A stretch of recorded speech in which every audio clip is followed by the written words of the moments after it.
B2, tour B8, tour F2. Alors, après la partie dans ce championnat, ce coup a été critiqué. Il mène inévitablement à l'échange des deux paires de tours. Après quoi, les Blancs ne peuvent rien entreprendre et doivent attendre l'action des Noirs. Mais que devaient-ils faire de leur tour? Eh bien, il semblerait de toute façon que les tours, à défaut de pouvoir entrer en action sur la colonne F, au moyen de Dame E7 et cavalier G4, il était sans doute préférable encore de simplifier le jeu.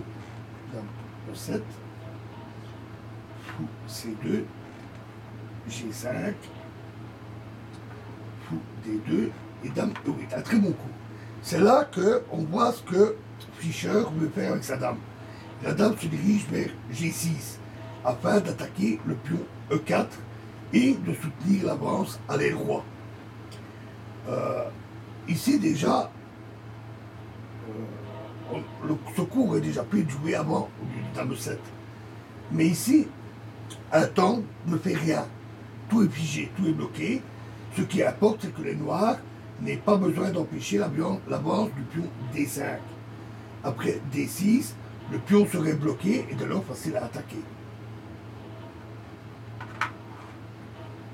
Fou E1, le fou doit appuyer sur le pion E5 depuis G3, mais il n'y parviendra pas, c'est trop tard.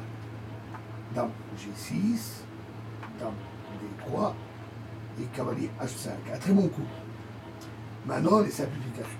Tour prend F8, tour prend F8, tour prend F8 et roi prend F8.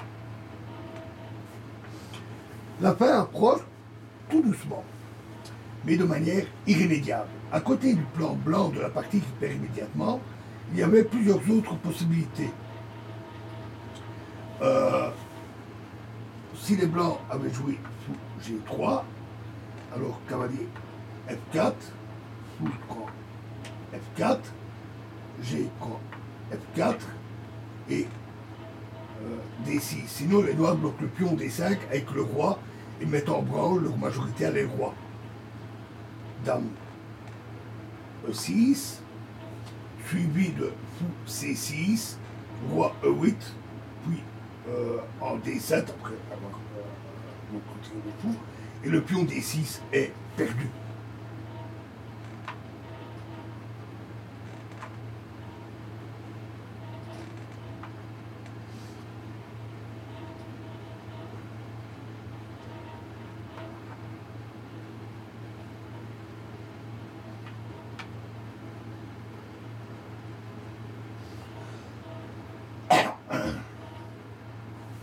L'autre possibilité, c'est non pas de jouer fou G3, mais G3.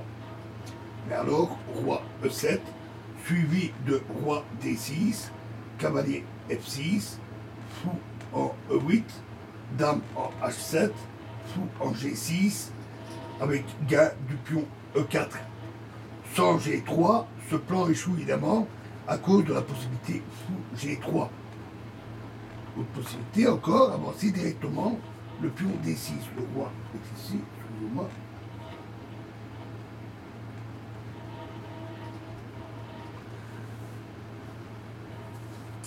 Alors, cavalier F4, dame D2, dame E6. Et l'un des pions faibles des blancs sera bientôt perdu, l'un des deux. Mais, malgré ces difficultés, il est clair que les Blancs pouvaient encore se battre, tenter de résister, mais ils ont joué un autre plan erroné. Fou D1, cavalier F4 et dame C2. Une grosse faute. C'est une grosse faute qui accélère la défaite considérablement. Nécessaire était dame B1.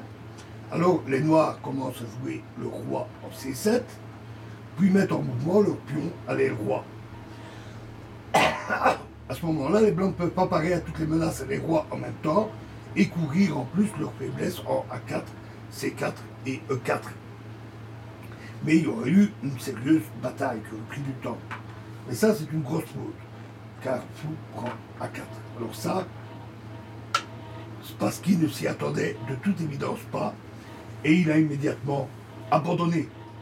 Parce que sur dame prend A4, c'est dame prend E4, avec une double attaque de mat sur G2 et sur E1, qui ne peuvent pas être parées toutes les deux, c'est terminé.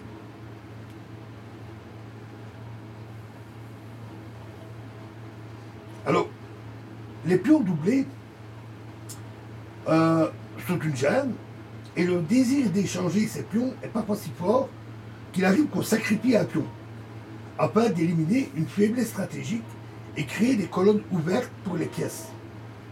Donc on sacrifie un pion, on élimine sa faiblesse au prix du pion, mais on s'ouvre des opportunités importantes.